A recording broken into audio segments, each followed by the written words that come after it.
All right, guys, welcome back to First Team Fantasy. We're going to close out the Sunday morning slate with the Vikings traveling to Green Bay and taking on the Packers and winning fairly easily 24 to 10. On the Vikings side of the ball, Kirk Cousins was having a very solid fantasy day. 23 of 31, 274 yards, 2 touchdowns, 2 carries for 9 yards, 19.86 fantasy points. Until the injury, Kirk Cousins will be done for the season, sadly, because he was showing capability of kind of backpacking an offense and keeping them in a playoff contention. So that is just something terrible to see. When he went out, it was Jaron Hall, who finished 3 for 4, 23 yards, 2 carries for -1 yards, lost a fumble, finished -1.18 fantasy points. The Vikings have said that he will start this coming week, but we did just see the Vikings trade for Josh Dobbs. I like Josh Dobbs a lot more than Jaron Hall. I'm sure the Vikings will once he gets Yeah, acclimated. And it was kind of scary for a second because if the Vikings, they said they were calling about Jameis. That one obviously didn't happen. But if it was going to be Jaron Hall or Nick Mullins, I was very scared for TJ Hawkinson, Addison, really the whole offense as a whole. Um, yeah, but when Josh Dobbs gets acclimated there, we saw him able to get the ball to Hollywood. I mean, he's not going to be Kirk Cousins, but I think, a lot of these guys are still startable players in comparison to if it was just Jaron Hall or Nick Mullins going forward. Um, Jordan Addison, the clear wide receiver one here, another very solid game. 7 catches, 82 yards, a touchdown on 8 targets, 21.4 fantasy points. I mean, he's become just a must start every single week. KJ Osborne, 8 catches for 99 yards on 10 targets, his best week of the season, 17.9 fantasy points. Brandon Powell, 1 catch for 10 yards, a carry for 2, 3 targets, 2.2 fantasy points, 53% of snaps. I mean, as it really shakes out, you're going to have Addison, Osborne, and Hawkinson getting the targets ahead of Brandon Powell. He's probably going to have a couple solid weeks, but I don't see him being consistent enough to, I mean, honestly, to even roster. Like, I like guys like a Brandon Cooks for that roster spot. It's tough when there's other options there, and he's really only getting playing time due to injury. He wouldn't have been, in a starting lineup for the Vikings unless a significant injury happened. TJ Hawkinson, another great day. 6 catches, 88 yards, 9 targets, a touchdown, 20.8 fantasy points. Him and Addison are the guaranteed must starts. KJ Osborne should absolutely be rostered. And then the running backs. Alexander Madison. He is so inefficient. He is the Damian Pierce of the NFC. 16 carries, 31 yards. A single target, caught it for 2 yards. 4.3 fantasy points, played 61% of snaps. Cam Akers, 9 carries for 19 yards. Not efficient, but got a touchdown. Got a target out the backfield, caught it for 6 yards. 9.5 fantasy points, 24% of snaps. This is a tough one yeah, because Akers has shown capability of being more efficient than Madison, and then in a couple games they give Akers a higher snap share and then it goes back down. It's I mean you can't start Cam Akers because of the volume they're giving Madison still, but since yeah, Akers has got there, Madison's kind of taken a step even further back. So it's just tough. Again, with all the buys this week, no, I don't like starting either of them, especially if it's Jaron Hall and Josh Dobbs is going to be just getting acclimated. I mean, it's just a very tough start to make. And I believe they play Atlanta this coming week. I mean, we'll have to see, but I'm not liking Madison very much at this point. I like Akers more, but again, they're just not giving him the volume we'd like to see from someone we'd put into a starting lineup. yeah. I mean, I'm not necessarily excited about anybody on the Vikings offense this upcoming week. You're Mm-hmm. playing Addison and Hawkinson purely off volume, and I mean, Yeah. it's just hard to say because, yeah, we saw Derrick Henry have a good day against the Falcons, but that's Derrick Henry, and I would not compare Alexander Madison or Cam Akers to him. And I mean, they might run the ball a lot due to the fact that it's going to be Jaren Hall's first start.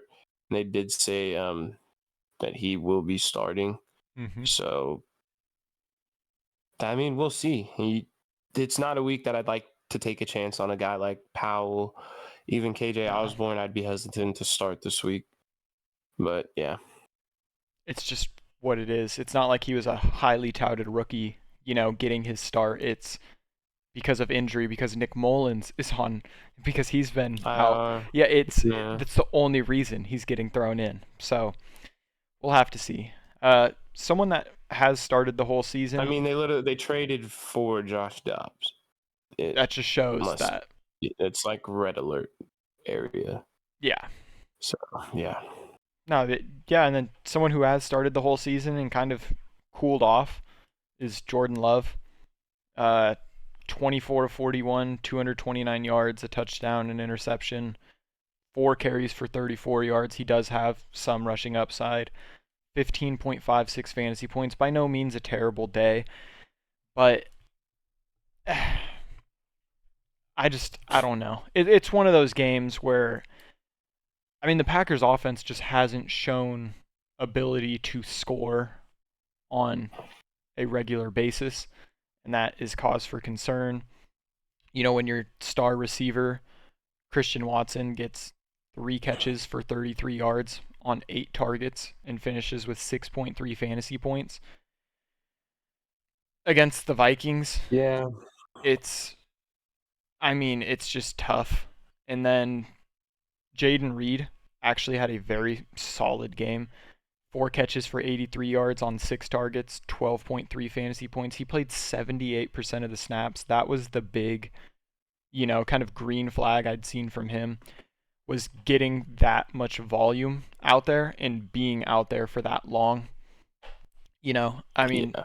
he's the wide receiver 3 there, but you're going to see plenty of weeks where he can finish as like the wide receiver 2, or even this week, the wide receiver 1, because Christian Watson just hasn't shown that he can be reliable for like a 5 to 7 catches every single week. He can give you the huge play, but if he's not giving you those Well, and huge plays, also the passing volume is super high because they haven't been able to move the ball on the ground efficiently at all this year. So, mm-hmm.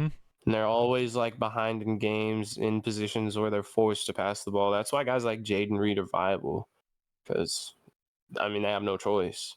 Yeah. No, and it shows, Watson gets 8 targets, Jaden Reed gets 6 targets. Romeo Dobbs saw 9 targets. He only got 4 of them for So, I 18 mean, yards and a touchdown. 11.8 fantasy points. I mean, a solid week. It's just my concern with him is the past 2 weeks. He caught a touchdown against Denver and the Vikings, but his past 3 weeks, he has 1 catch, 2 catches, and 4 catches for 4 yards, 30 yards, and 18 yards. It's concerning because without yeah. touchdowns, which, like we say, aren't a sticky stat, even these past two, 11 and 11.8, you take the touchdown Well, away. especially at the low ass rate that the Packers score them, dog. It's like, Mm-hmm. Yeah. I don't know. It's one of the like it's another offense like the Texans. Like we've seen, good fantasy weeks out of it. But as of late, they haven't been scoring.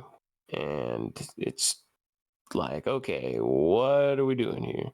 Yeah. So No. I don't know. I mean, it's something all of these guys like Watson, Aaron Jones, who's been doing bad, so on and so forth. Dobbs, you're not dropping any of these guys. We No. have a long second half of the season coming. The trade deadline's over now, so there's no real movement of any offensive pieces besides like Donovan Peoples-Jones. But There wasn't many big so trades, realistic, no, realistically. just the Commanders getting rid of both of their defensive ends, interestingly. Yeah. But so no, I mean, you got to hold on to your guys. There's going to be, I'm not saying there's going to be, but you have to prepare for injuries that come in the second half of the season. And, if you're holding on to a number 2 guy or number 3 guy on a team, and there's like what happened, the Vikings with Jordan Addison and KJ Osborne, how they instantly became, Jordan Addison became an every week like wide receiver 1 at this point. Yeah. And KJ Osborne's like a good flex on until the point where Kirk Cousins got hurt, of course. But you get what I'm saying. It's like a lot of these guys are one injury away from instantly elevating themselves into a very good position in fantasy. So Yeah. And, don't just start dropping people. no, no, no, no. And someone, that had shown flashes and we were high on at the beginning of the season is Luke Musgrave. He's kind of cooled off this game. 2 catches for 9 yards on 3 targets, 2.9 fantasy points. Played 72% of snaps. He's not necessarily, especially with, the low scoring of the Packers, he's not someone I'm necessarily looking at, but he has shown flashes for a rookie. Aaron Jones played yet again. We saw him get ramped up to 51% of snaps instead of 36 last week. He rushed the ball 7 times for 29 yards, had 5 targets, caught 4 of them for 17 yards, 8.6 fantasy points. Not what we were hoping for from him, but seeing his snaps go up is kind of a bright spot. He did rush the ball 8 times last week and only 7 this week. Saw 5 targets last week, just like this one. Caught 3 of them in comparison to 4 this week. We're just going to have to see. The hope is he gets healthier and eventually, gets back to being Aaron Jones. But when he's splitting right down the middle with A.J. Dillon like he did this game, it's tough. It's tough to throw him in the starting lineup at this point until he gives you a good week. Again, there's a lot of buys this week, so you may have to.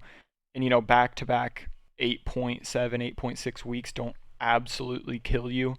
But from where you drafted him, it's not ideal by any means. No. A.J. Dillon.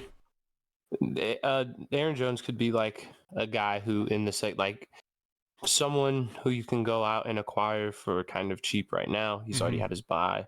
They've been ramping him up. I think he could possibly be someone you could acquire for cheap and could be good down the stretch. Yeah. No, absolutely. And then, his counterpart, A.J. Dillon, 6 carries for 11 yards, but 5 catches for 41 yards on 5 targets, 10.2 fantasy points, 51% of snaps.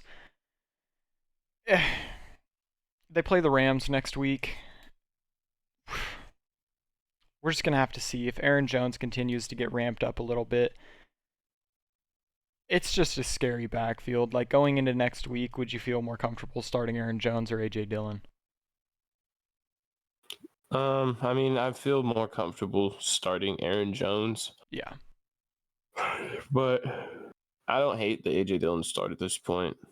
I mean, he's involved to the point where you can, he's not going to completely burn you. Yeah, that team's just not very exciting right now at all. They're not scoring much. They're in matchups that should be good, aren't producing. It's pretty disappointing, honestly. Yeah. So hopefully better days are to come for the Packers fantasy players. Yeah. But, I mean, if you didn't have anything else, that's all I got. No. Yeah, that'll wrap it up. The final game of our Sunday morning slate. Again, as Schiff had mentioned, we will be back with the Sunday afternoon games, the Sunday night, the Monday night, as well as our waiver wire. So stay tuned for that in our next episode. As always, we appreciate the support. Feel free to drop a comment, any advice, trade talk, anything you may need. Feel free to drop it in the comments, and we will respond back to you quickly. And we will see you in the next episode.